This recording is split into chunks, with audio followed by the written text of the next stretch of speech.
Bravo bosses. This is the Bravo Investigator Podcast. I'm your host, Dana. And today on our Monday Reality Roundup, we are talking about Summer House, Vanderpump Rules, 90 Day Fiance, The Bachelorette, and Love Island. Let's get into it.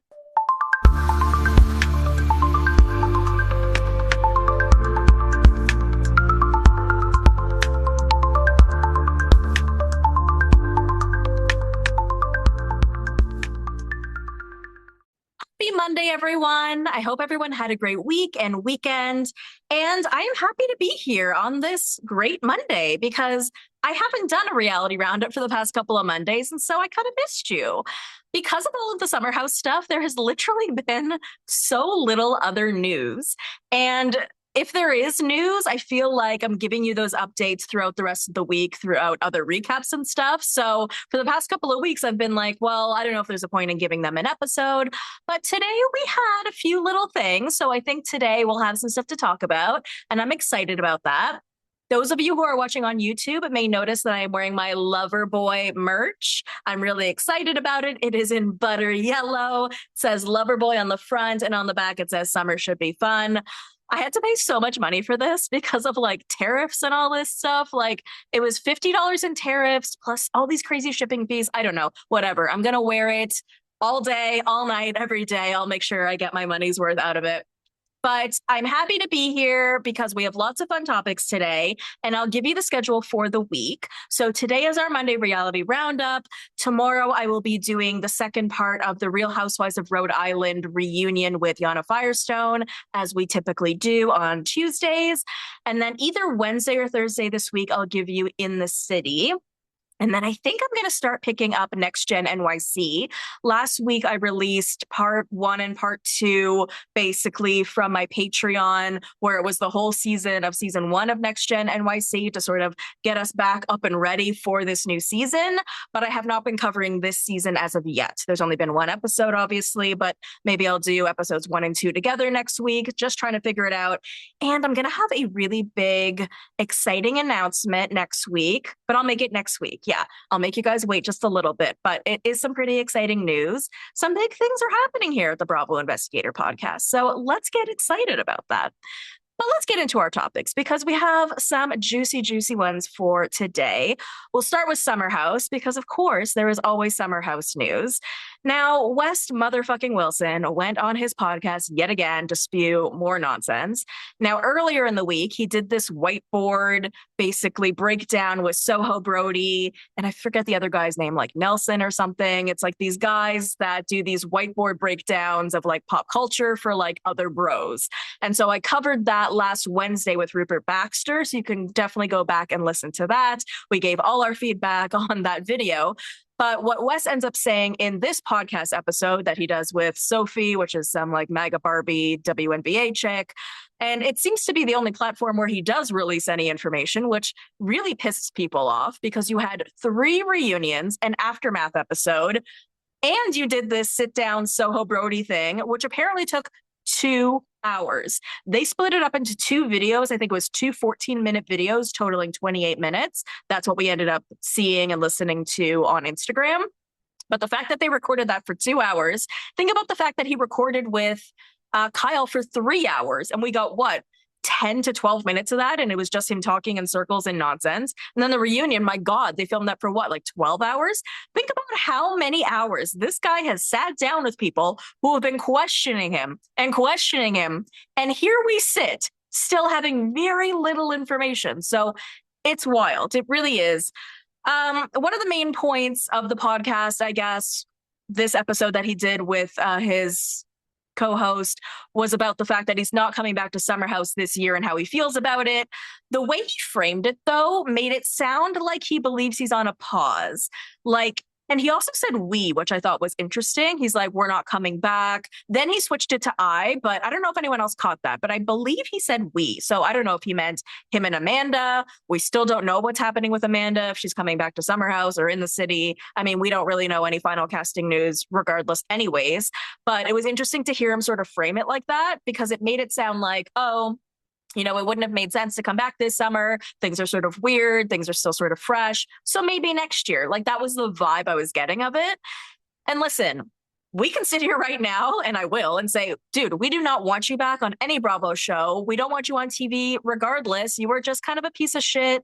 There's nothing that interesting about you, and we'd be fine for you to just be gone. But we know that people can change their minds, and we know that people can grow and learn. I'm not saying that he will, but for me to sit here right now and say Bravo will never bring him back, I can't say that because I've seen weirder things. I've seen worse people come back. You know what I mean? So I hope he doesn't. I hope we are done with him forever. But I thought it was interesting that he framed it that way.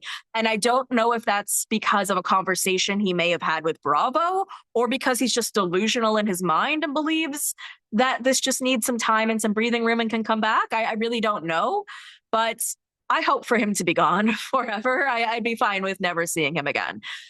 He also talked about officiating a wedding, which we know that he did recently, and how sweaty he was at it and how difficult it was and this and that.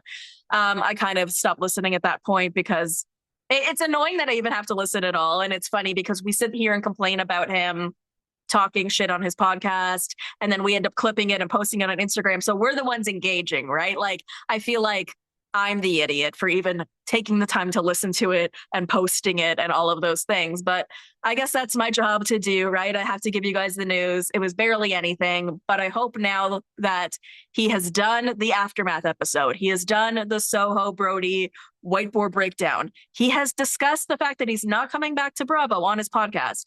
I hope that he is done talking about all of this now so that we can all stop talking about it as well, right? Like, I'm kind of done with it. I don't know, like I said, in terms of casting, what this means in terms of Amanda, because if Amanda comes back to either show, it would be weird to not see her life with her boyfriend if that's a big part of her life. So there, I guess maybe that's what he means by that possibility. But at the same time, I think we'd all, like I said, be fine never seeing him again. Okay, so let's move on to some Vanderpump Rules news. Now, this is involving Tom Sandoval and Victoria Lee Robinson, who broke up recently, and things have just been going chaotically ever since then. So last week, when I was recording with Yana Firestone, I think it was on Thursday. No, it was on Friday we reported this, but we recorded it on Thursday. And there had been a TMZ article saying that Victoria Lee Robinson had been arrested for assaulting Tom Sandoval. And that was all the information that we had at the time.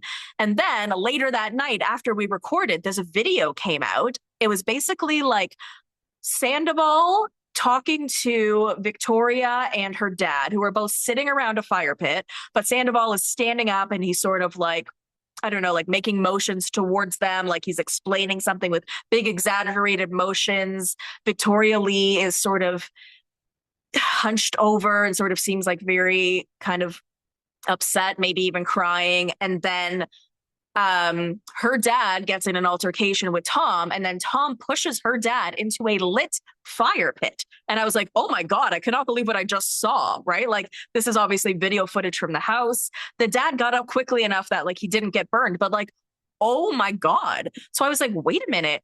So how was Tom the one who ended up getting a restraining order against Victoria? And then he also posted all of these pictures of like his injuries and stuff. So I've been getting a little more information on this from a friend of mine who is pretty integrally involved with Victoria and is a good friend of hers. So it's my understanding that they were arguing about like this friend of Victoria's and whether she's a prostitute or not, and whether Victoria should be friends with her, which is absolutely ridiculous that this is like the nature of the fight. Like, I don't know. I'm just going to read this page 6 article because this article talks about Victoria Lee's father trying to get a restraining order, like a counter restraining order on Tom, and he didn't end up getting it, which I think is kind of wild given what ended up happening here and what was caught on video. But I'm just going to read this article and then talk to you about the other things that I know. So it says, Tom Sandoval's ex-girlfriend, Victoria Lee Robinson's father, Will Robinson, filed for a temporary counter-restraining order against the former Bravo star after video emerged of Sandoval seemingly shoving him into a lit fire pit. However, according to documents obtained by Page 6, the temporary request was denied. Per documents viewed by Page 6 Friday, Sandoval faced a civil harassment restraining order requested by Victoria's father one day after Sandoval was granted a request to have the pair immediately booted from his Los Angeles rental home at Thursday. The alleged June 3 scuffle between Victoria, Will, and the Vanderpump Rules alum was recounted in Will's filing, which claims Sandoval overpowered his daughter during a confrontation argument at Sandoval's residence before shoving him backwards into a stone lava fire pit on the deck and severely injuring him. Will also alleged the reality TV star then re-entered the home where Victoria and her father had been living and claimed he began talking about himself having a gun. Victoria's father said that he sustained injuries, including a broken thumb, broken elbow, ruptured disc, and heel laceration. Will also claimed in his filing that since the alleged falling out, Sandoval has visited the home, forcing Will to call the police and starting trouble. Victoria's father wrote that the alleged June 3rd altercation was the fifth time, to my knowledge, that he has become physical during a confrontation with my daughter, adding, "This time I was assaulted and injured by him." Will also claimed he needed the restraining order to keep Sandoval away from me and my daughter's residence. He requests Sandoval be ordered to stay at least 100 feet away from himself, his daughter, and his home, as well as his vehicle. And then reps for Victoria and her father were not available for comment. But, this is so absolutely insane. I actually can't, like I said, I can't believe that the father wasn't able to get a restraining order after this, because we have the video of Sandoval pushing him into the fire pit, right? And my understanding from hearing from my friend who is close with Victoria, the injuries that Sandoval showed were injuries from the dad because the two of them got in a scuffle. But because he's so angry with Victoria, he just really wants to try and ruin her life. So he got the restraining order against her. Now, in the interim, Dumois has come out with like a bunch of posts that she's gotten over time about Victoria. So I'm just going to go over those quickly, and then we'll go into some other things that I know. But these are some things that have come up over time to Dumois. One message is called "Sir Ali a Liar." Fun fact, around 2016-ish, Victoria Robinson applied to be a waitress at Sir. I guarantee if they keep resumes that long, they'll find it. Another one says, Tom Sandoval was warned by several psychics who tried to work together to save him about this nosedive his career would go into because of Victoria. She gets away with it because he is the world's worst hated man or whatever, but anyone with common sense knows he didn't deserve that much backlash for a common mistake / bad choice. Another message says, Victoria Lee Robinson threw a whole tantrum seeing that Schwartz's girlfriend Kiana is on the Valley, and even though she knows deep down she herself is the reason Sandoval didn't get it, she is tantruming about it and it being his fault and it being Kristen's fault somehow. Another message says, Victoria Robinson keeps making fake accounts on Reddit to post / comment about her breakup with Tom Sandoval. They both agreed not to talk about it and just to move on quietly, but she is trying to get media attention to reach out so badly. Another message says, Victoria Lee Robinson asked my boyfriend if he had connections to get her on Perfect Match. I guess her and Sandoval broke up. Regardless, we both laughed at how pathetic and desperate her message came off. She even addressed me in it at the end saying, hey, girly, stupid pouting eye emoji. Hope you know this is about me finding a new man and not stealing yours. LFMAFAO, we should hang out. About that one. And, who knows where these Dumois lines actually come from, but it's my understanding also from this friend that knows Victoria, that Victoria and Tom got in a fight at some point because she was approached about a dating show, but not Perfect Match. And he kept going on and on and on saying, oh, it's Perfect Match, it's Perfect Match. And she's like, it's not, but it doesn't matter. I'm not doing it. Like, it's nothing to worry about. We don't even need to talk about it. I'm not doing it. And he kept going, oh, you're going on Perfect Match. You're going on Perfect Match. So it's interesting that the blind specifically refers to Perfect Match. And so who knows, again, if like even some of these blinds came from Tom Sandoval's camp. So then this video came out over the weekend from TMZ of Tom getting his stuff, and there's police there and there's paparazzi there. And you have Victoria basically yelling, I fucking hate you. Just like all of your ex-girlfriends, nobody likes you, as he carries a guitar to his car. So things are obviously getting absolutely insane and messy. So there's this other news that came out today, and this was basically leaked from Victoria's camp.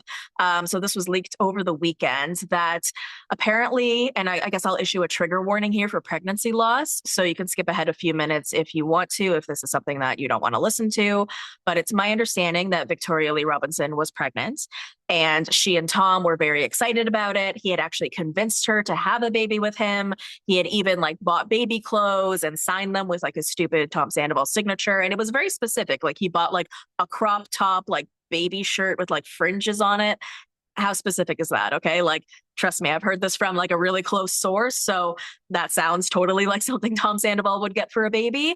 And then he told her, hey, Planned Parenthood is like a block and a half down the street. I think you should go have an abortion. And that's obviously really upsetting. And that's what she ended up doing. And because she realized that he is not going to be there for her and he's not going to support her through this.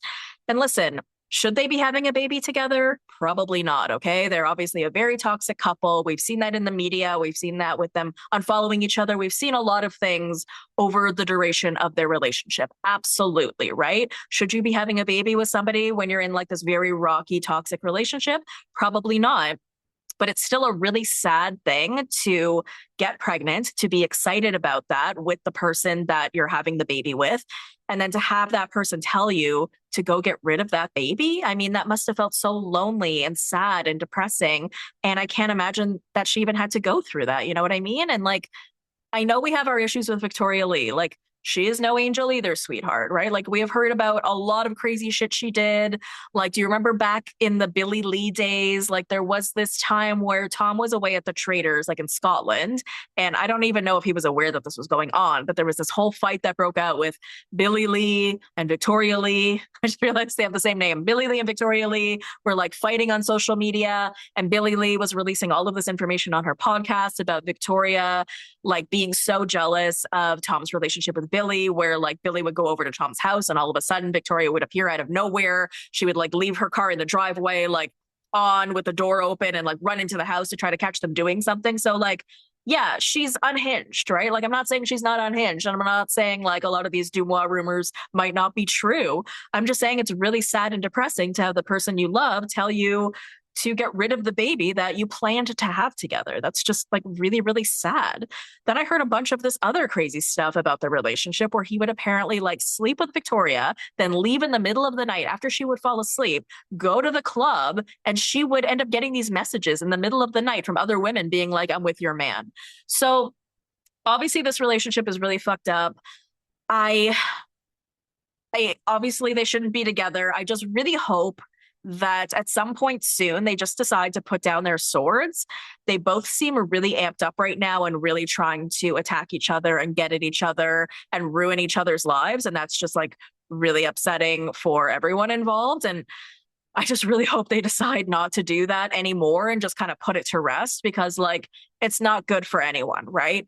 But at the same time, Tom can be like super unhinged sometimes and can like go to the media and want to tell his story. And it's possibly like Victoria will want to go somewhere and tell her story. But if she tells her story, he's going to want to tell his story. Then she's going to want to rebut. And this could just end up going back and forth for months when people, quite honestly, don't even really want to hear about it. So I hope for everyone's sake, they just decide to part amicably from here. No more police involvement, no more crazy shenanigans, no podcast, no none of that.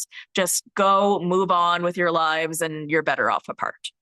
Okay, let's move on to 90 Day Fiance.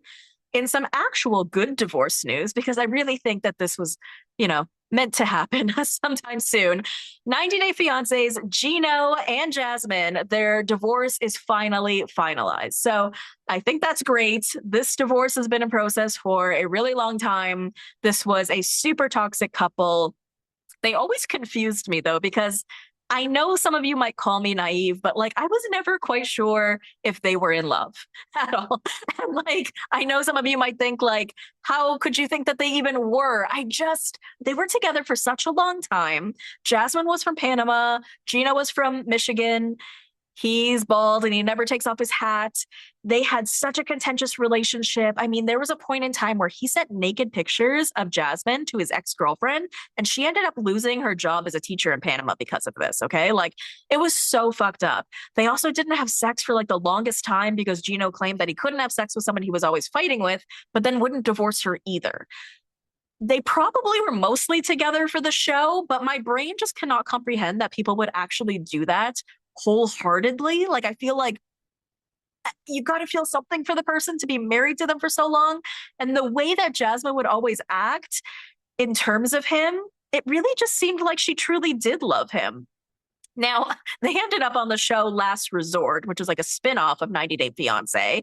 And this is when things were like so bad between them. And on that show, they decided to have an open relationship where Jasmine would start sleeping with this guy, Matt, that she met at the gym.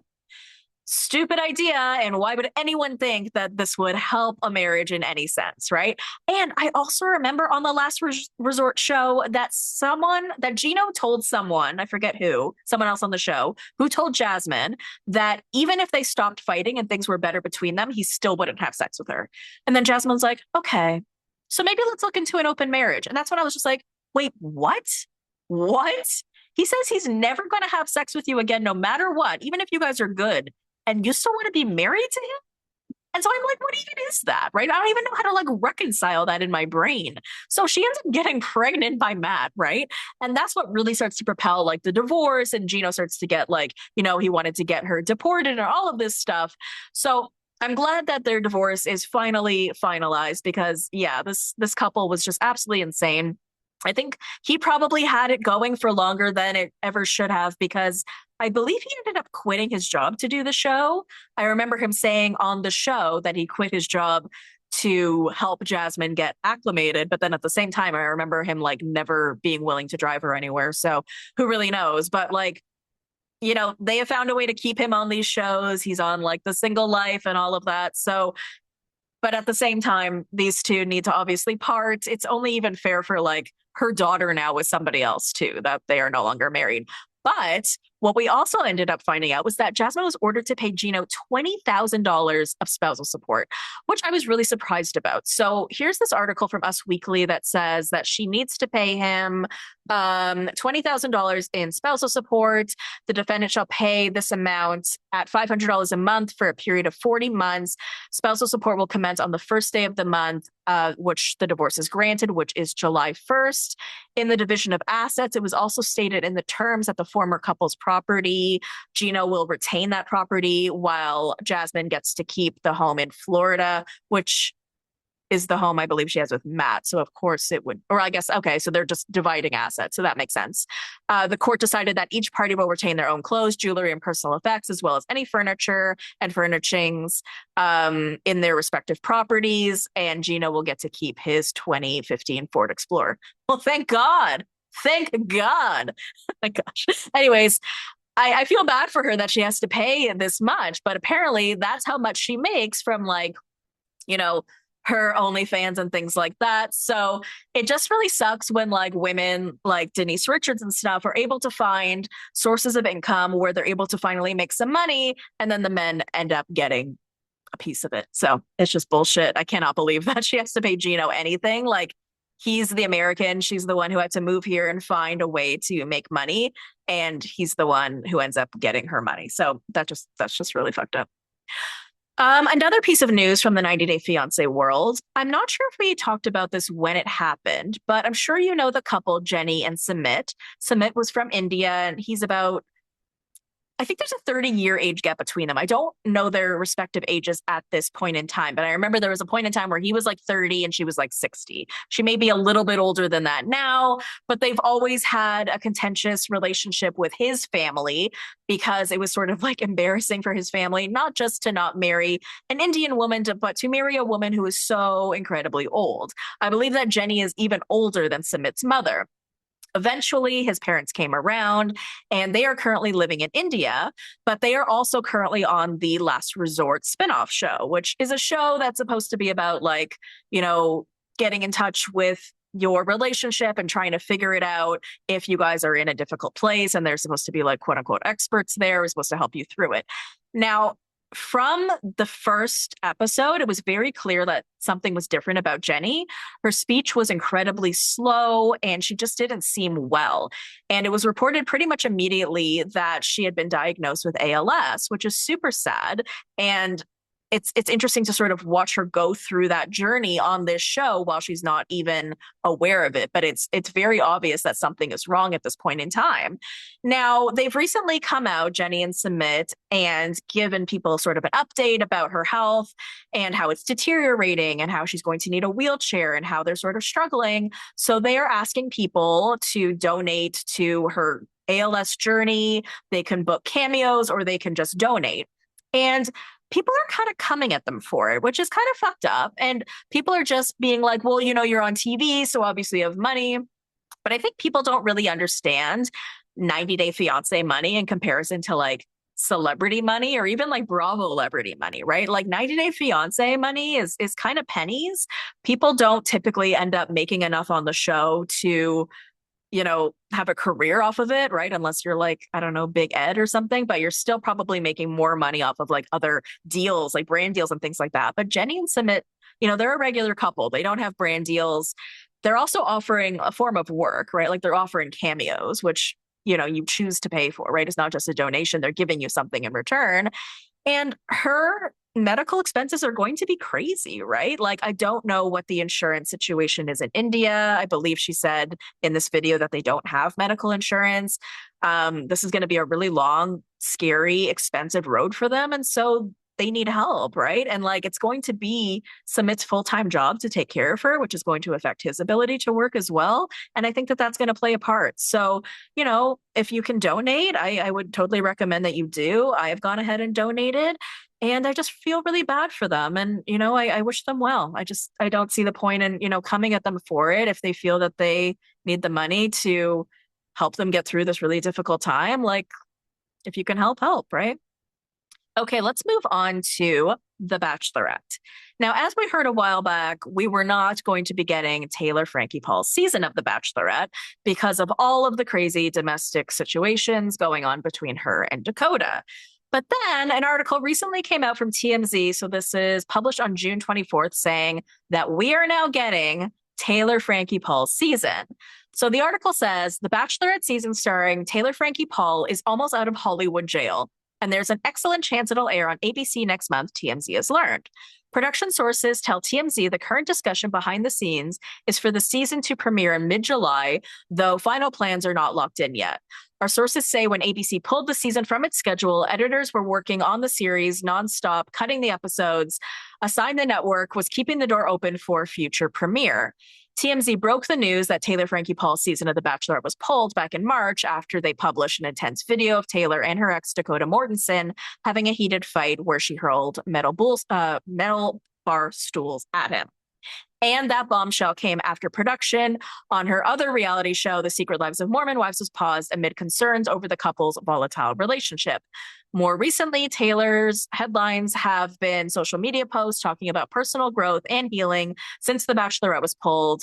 And sources tell TMZ that they've noticed her attempt to repair her image. Taylor and Dakota both have restraining orders against one another and have been ordered by a Utah judge to try to hash out their custody dispute. But the bottom line is that it looks like we are getting a season of The Bachelorette this summer. So I'm curious what you guys think about that. It's not really something that I'm interested in. I was never really going to watch it. I was maybe considering watching one episode. I do wonder like what editing they're going to do because a lot of content creators and podcasters did already end up getting the first episode like when it was initially supposed to air. Now with all of this stuff that has gone on with her, I assume they might want to re-edit that and like, include that. I kind of like when shows do that. Actually, I love when they start with like the dun dun dun and you have all of like the news articles that show like everything that's been going on in the interim, like out in the media space or out in the news. So that might be kind of interesting. But I don't know. I feel like back when this had happened, people felt like giving her this season was rewarding her for bad behavior. Then people kind of felt differently once they found out Dakota was also culpable. I don't know what the right thing to do is, right? I mean, I never really felt bad for the men who ended up quitting their jobs to do The Bachelorette because that's on you, man. Like you could have ended up being kicked out the first night and then, that was your decision to quit your job over it. And I also just don't think The Bachelorette is necessarily in a place where like people were like yearning for this. You know what I mean? Like to me, this was like a last ditch effort in a way to save this show. So I don't know. I don't think I'll watch it, but curious to hear if you guys will. Okay, our last topic of the day is Love Island. And I have not been enjoying Love Island USA that much this season. Like initially, I was like, okay, I know it's kind of slow to start. That's how it usually is. but I just wasn't getting invested in the characters. And then I ended up like skipping a week. Then I came back with Casa Amor. I'm like, okay, I'm definitely getting more interested. And I'm just really, really loving After Sun. I really enjoy Teffy and Sierra's dynamic together. I also just really love seeing Sierra so spirited. Like, it really seems like she's found her home, she's found her happiness in a show like this. And that's just so great. Unfortunately, the audience didn't feel the same. And the audience sort of came at Sierra and Teffy for like not giving enough information, I guess, at Saturday's After Sun. People thought there was going to be a lot of clips and a lot of like unseen footage that they didn't feel that they got, right? And so Sierra and Teffy have both spoken about this on Threads because they felt like they needed to sort of answer to the people. Sierra said, "You guys need to fucking relax. We filmed for 6 hours. Perspectives get left on the cutting room floor. I could psychoanalyze all of Love Island for hours and write a dissertation on Black people/colorism on reality TV. Don't talk to me about how I fail to see any person of color's perspective or how I need more empathy. I've quite literally lived it." And then Teffy said, "I'm not an executive producer on the show, and while me and C can suggest ideas, we do not have access to footage or voting or anything like that. We filmed this last episode from 3:30 p.m. to 9:45 p.m.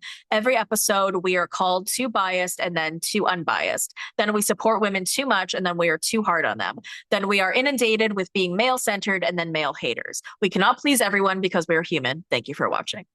And they're right. Like, people need to relax about this show. People get so invested in Love Island and so upset about like their expectations. But you have to remember, like, After Sun is just sort of like an addition, almost like an addendum to Love Island, right? It doesn't really have like a specific like purpose. We're not here to like get something specific out of it. It's supposed to be like some additional information, some interviews, some laughs, some fun. And who cares if it takes like a slightly different